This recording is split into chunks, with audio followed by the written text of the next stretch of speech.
Hi, I have another no-line watercolor for you. We're using a piece of watercolor paper, and we're going to be stamping the Beautiful You set from Stampin' Up.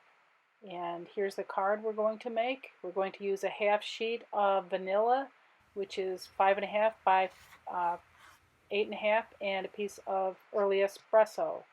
We're going to put the vanilla or the watercolor paper in the MISTI and put it in the corner, and I'm going to stamp the dancer stamp, and I'm going to stamp that in pink pirouette.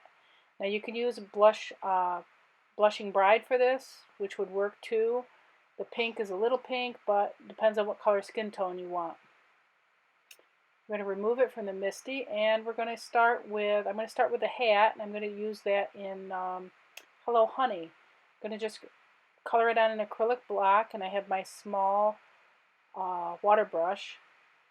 I'm going to start with Hello Honey, and then I'm going to be adding some crumb cake, some soft suede to the hat.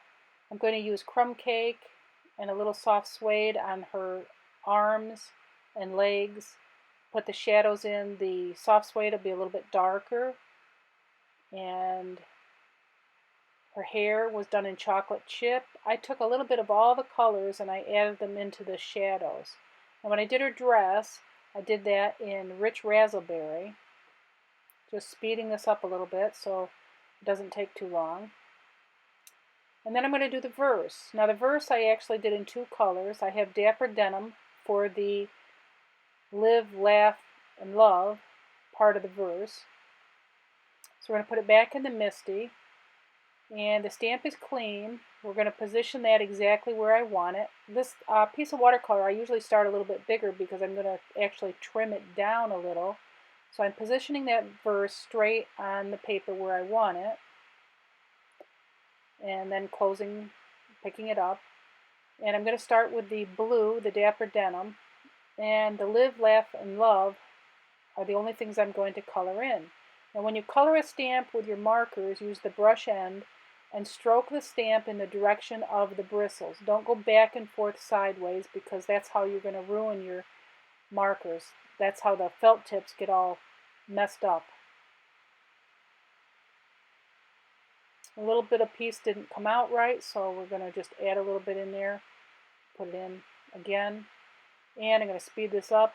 The small letters, the words, I'm going to do in chocolate chip.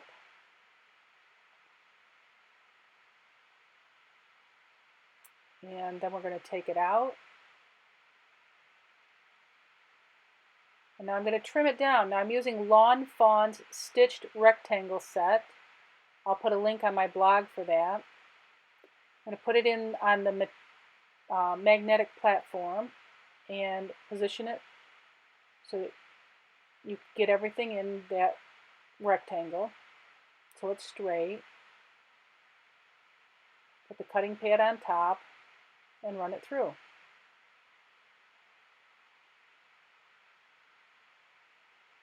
And then I'm going to take a piece of white craft foam to pop it up a little bit, give it a little bit of dimension. I'm going to trim it down a little bit just so it fits just on the back of that piece of watercolor paper. This also helps the watercolor paper stay flat. We're going to mount this on top of some early espresso. Again, that's cut 4 by 5.25 and double stick tape. Now if you don't get double stick tape, if it falls off the end, you'll see I curled it up over, just curled it up over top of the other. Going to use the bone folder and mount the card right on the front. And that's that card. Thanks for watching.